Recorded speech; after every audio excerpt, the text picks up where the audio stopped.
Buen día, el día de hoy hablaremos sobre los aspectos básicos del almidón, tales como su estructura, cuáles son los usos, cuál es su importancia en la industria de los alimentos, además de que hablaremos un poco sobre los almidones modificados. Estará a cargo de Andrea Carrizales, Kevin Reyes y su servidor Irvin Martínez.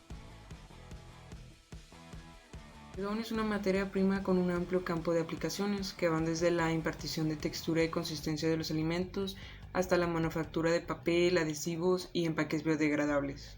¿Por qué? Bueno, esto es debido a que el almidón es el polisacárido más utilizado como ingrediente funcional, espesante, estabilizante y gelificante en las industrias alimenticias. Estructuralmente está conformado por dos polisacáridos, que es la amilosa y la melopectina. Es un polímero lineal de unidades de glucosa unidas por enlaces alfa 1,4, en los cuales algunos enlaces alfa 1,6 pueden estar presentes. Esta molécula no es soluble en agua, mientras que la melopectina es un polímero ramificado de unidades de glucosa en un 94-96% de enlaces alfa 1,4 y en un 4 a 6% de enlaces alfa 1,6. Esta molécula es soluble en agua caliente. De las calorías que consumimos los humanos, cerca del 70 y el 80% provienen del almidón. Esto debido a que es el principal fuente de almacenamiento de energía en los vegetales, ya que se encuentra en grandes cantidades en diversas variedades de plantas, como por ejemplo en granos de cereales, en tubérculos como la papa, semillas de leguminosas, en algunas frutas, y su concentración varía dependiendo del estado de madurez de estos mismos. El almidón es un homopolisacárido. ¿Qué quiere decir esto? Es que está formado solamente de un monosacárido, la glucosa, más específicamente la alfa-glucopiranosa, y dos subpolímeros, la amilosa en su parte lineal por enlaces alfa 1,4 y la amilopectina en su parte ramificada por enlaces alfa 1,6. Estas unidades y la glucosa se encuentran formando una hélice, debido a que cada 4 o 6 enlaces se encuentra dando una vuelta de esta forma. En cuanto a la gelatinización, bueno, aquí reside la importancia del almidón. Los gránulos del almidón son capaces de retener agua, esto cuando son expuestos a un aumento de temperatura. Los gránulos se hinchan y el agua es capaz de interactuar con ellos. Además, las cadenas de amilosa y amilopectina salen de los gránulos del almidón, interactúan con el medio, formando así un gel. Una característica importante de los gránulos del almidón es que son insolubles en agua fría. Este fenómeno lo vemos en la retrogradación, o es llamada retrogradación. Por ejemplo, cuando tenemos un pan y el pan lo exponemos a una baja temperatura, este pierde agua y se pone duro. En cuanto al proceso de la gelatinización, bueno, lo vimos durante la práctica de extracción del almidón. A partir de una papa extraímos lo que era el almidón durante un licuado, durante unos filtrados, y este polvito blanco que obtuvimos lo depositamos en un agua que se estaba calentando y poco a poco se iban hinchando los gránulos y obtuvimos el gel o la gelatinización de esta agua. Esto proporcionalmente a la cantidad de agua y a la cantidad de almidón que utilicemos. Gracias.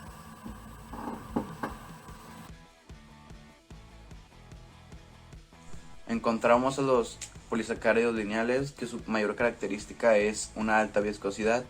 Y por otro lado tenemos a los polisacáridos con estructura ramificada. Su característica es que tiene una gran solubilidad. Encontramos otro tipo de polisacárido que son los ramificados lineales, que combinan las características antes mencionadas, es decir, cuentan con una alta viscosidad y también una gran solubilidad.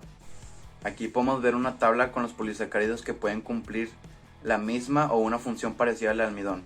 Tenemos el alginato como un gelificante químico, al agar y a la agarosa como un gelificante térmico, y al carragenato como un gelificante térmico.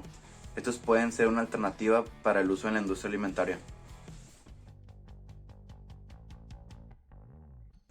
En esta tabla tenemos las posibles aplicaciones dependiendo a su contenido de almidón por variedad.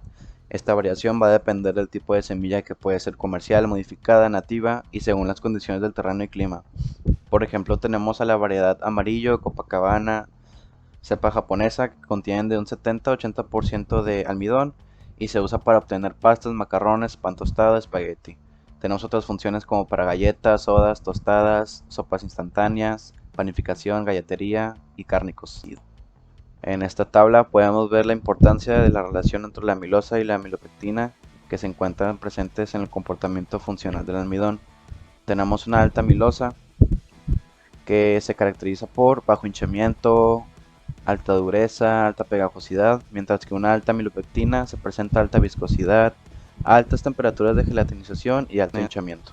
Aquí podemos ver algunas aplicaciones en la industria alimentaria. En general, tienen propiedades de pegado, generan pastas blancas y rígidas, producen geles duros usados en caramelos de goma, edulcorantes, generan brillos, pastas transparentes, se presentan a buenas características de espesamiento, gelificación y la adhesividad, y que son usados en batidos, helados, sopas, salsas y aderezos. Algunos usos del almidón modificado son como espesante, estabilizador, humectante, emulsificante, aglomerante, y como ya mencioné, el almidón modificado se utiliza para conferir ciertas características deseables en los alimentos que en los almidones nativos no se pueden proveer. El almidón modificado de yuca hace que los alimentos mejoren sus propiedades, no solo en sabor, sino también en forma física, como por ejemplo obtener helados más cremosos, empanadas con mayor crocancia, o los panes que sean más voluminosos o que ayuden a que se conserven más tiempo. Los almidones nativos se obtienen a partir de las fuentes de cereales, a partir de grano o subproductos, conservando la estructura nativa del almidón.